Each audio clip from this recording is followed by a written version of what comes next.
తీన్మార్ మల్లన్న గారి ఆఫీస్ మీద జరిగిన దాడిని అందరూ కూడా బీసీ నాయకులు అందరూ కూడా బీసీ సమాజం అంతా కూడా ముక్త కంఠంతో ఒకే వేదిక మీదకి వచ్చి ఖండించారు.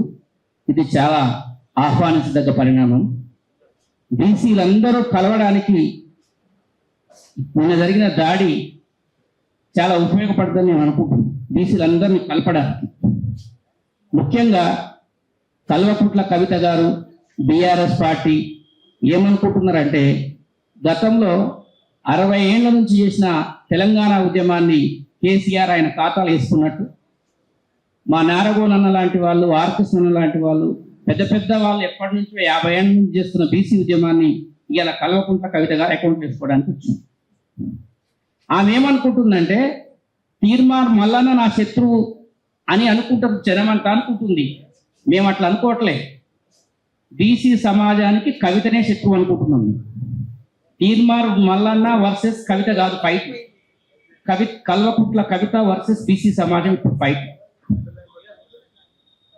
ఇది చాలా దారుణం. ఎందుకంటే కవిత గారు పార్లమెంటు సభ్యురాలుగా ఉన్నారు. ఆమె పార్లమెంటు డిబేట్స్ మొత్తం తీయండి, ఏ ఒక్కరోజు కూడా బీసీల గురించి మాట్లాడారు. కవిత గారు ఇప్పుడు శాసన మండలి సభ్యురాలుగా ఉన్నారు. ఒక 2 ఏళ్ళు ఏమైతుంది శాసన మండలి సభ్యురాలు. ఏ ఒక్కరోజు కూడా బీసీల గురించి ఆమెకు మాట్లాడిన చరిత్ర లేదు. ఆమె బీఆర్ఎస్లో ఉన్నప్పుడు 10 సంవత్సరాలు టీఆర్ఎస్ పార్టీ ఉన్నప్పుడు ఈ రాష్ట్రంలో స్కాములు ఎట్లా చేయాలనో నేర్చుకుంది. ఈ రాష్ట్రం దాటిపోయి సారా దందాలు ఎట్లా చేయాలనో నేర్చుకుంది. అక్కడికి స్కాములు సరిపోయినాయి. పాపం తీహార్ జైలుకు పోయిన తర్వాత క్రైమ్ ఎట్లా చేయాలనో నేర్చుకుంది. ఆ బుద్ధే నిన్న దాడికి ప్రేరేపించింది. ఇది ఎక్కడి నుంచి వచ్చింది? ఆమెకు తీహార్ జైల్లో ఉన్నప్పుడు నేర్చుకుంది ఈ పాఠాలని. కానీ కవితమ్మ, ఒక విషయం గుర్తుపెట్టుకో, తీహార్ జైల్లో ఖైదీలు ఢిల్లీ, ఉత్తరప్రదేశ్, రాజస్థాన్లో నేరాలు చేస్తారేమో కానీ తెలంగాణలో అలా పప్పులు ఉడకవు, నీ పప్పులు ఉడకవు అనే విషయం తెలుసుకో. ఒక మాటని, ఎదుటి వాళ్ళు మాట్లాడే మాటని మనం తీసుకునే దాన్ని బట్టి ఉంటుంది. ఎదుటి వాళ్ళు మాట మాట్లాడితే మనం రిసీవ్ చేసుకునే పద్ధతి ఉంటుంది. ఎంతోమంది మహిళలు ఉంటారు. ఇప్పుడు మా సొగరా బేగం ఉంది, నేను చెల్లి అంట, అమ్మ అంటావు, అక్క అంటావు.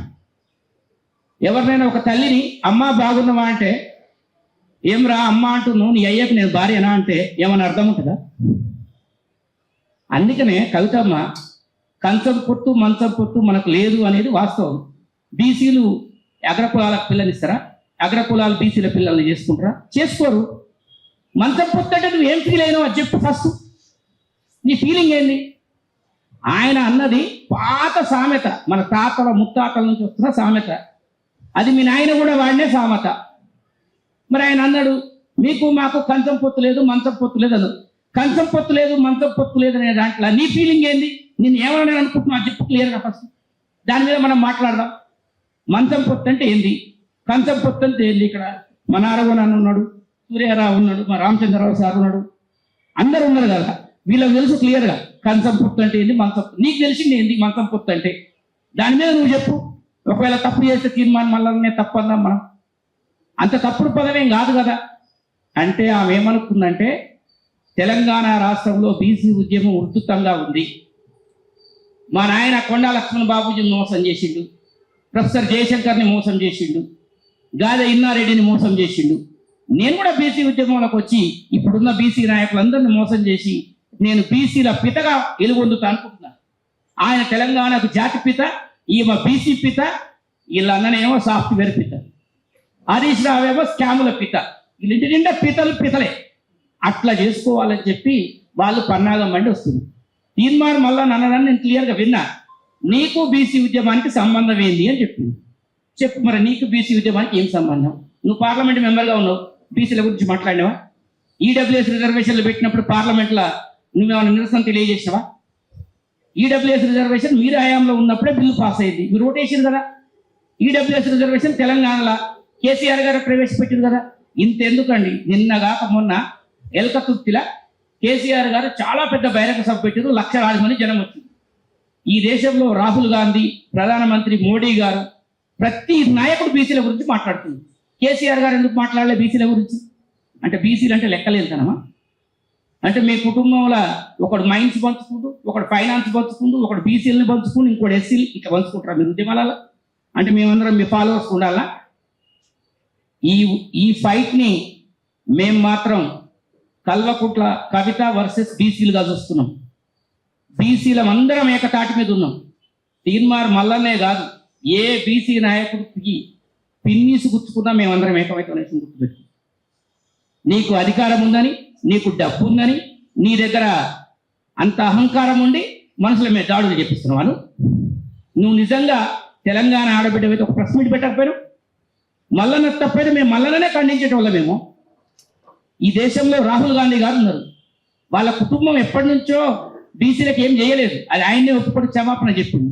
ఈరోజు రాహుల్ గాంధీ గారే ముందుకొచ్చి సామాజిక న్యాయం చేస్తామని చెప్పి, రిజర్వేషన్లని 50% స్లాబ్ ఎత్తేస్తామని చెప్పి 75% తీసుకుపోతామని చెప్పిండు. కానీ రాహుల్ గాంధీ ఎప్పుడన్నా నేను బీసీ నాయకుడిని, బలహీన వర్గాల నాయకుడిని అని చెప్పిండా?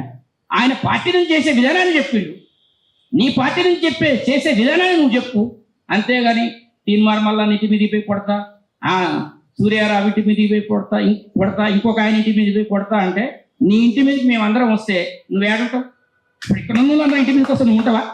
హైదరాబాద్లో క్వార్టర్ కాల్ చేసిపోతావు, బంజారాహిల్స్లో ఉన్న ఇల్లు చదువుకొని చింతమడక పోవాల్సి వస్తుంది, దోమకొండ సంస్థలని పోవాల్సి వస్తుంది. ఎందుకు ఇవన్నీ? కవితమ్మ, నువ్వు అనుకుంటున్నట్టు నువ్వు చెప్పే కాకమ్మ కథలు ఏ బీసీలు నమ్మరు. నీ దగ్గర ఉన్న వాళ్ళంతా ఏనాడు బీసీ ఉద్యమంలో ఉన్నోళ్ళు కాదు, మీ బీఆర్ఎస్ పార్టీ కార్యకర్తలు మాత్రమే. అది కూడా మా బీసీలే, వాళ్ళు కూడా తెలుసుకోవాలి. మిత్రులారా, ఈ కవితమ్మ కుట్ర చేసి మనందరికీ మనకే పంచాయతీ పెట్టాలని చూస్తుంది. బీసీల అందరం కలిసి ఉండాల్సిన అవసరం వచ్చింది. ఈ బీసీ ఉద్యమంలో మనందరి ప్రయోజనాలు ఉన్నాయి. ఈ ప్రయోజనాలన్నింటినీ కూడా కల్వకుంట్ల కవిత కాళ్ళతో దొన్నాలని చూస్తుంది. కాబట్టి ఎవరు ఆ మోసంలో పడొద్దని చెప్పి రిక్వెస్ట్ చేస్తూ థ్యాంక్ యూ అన్న.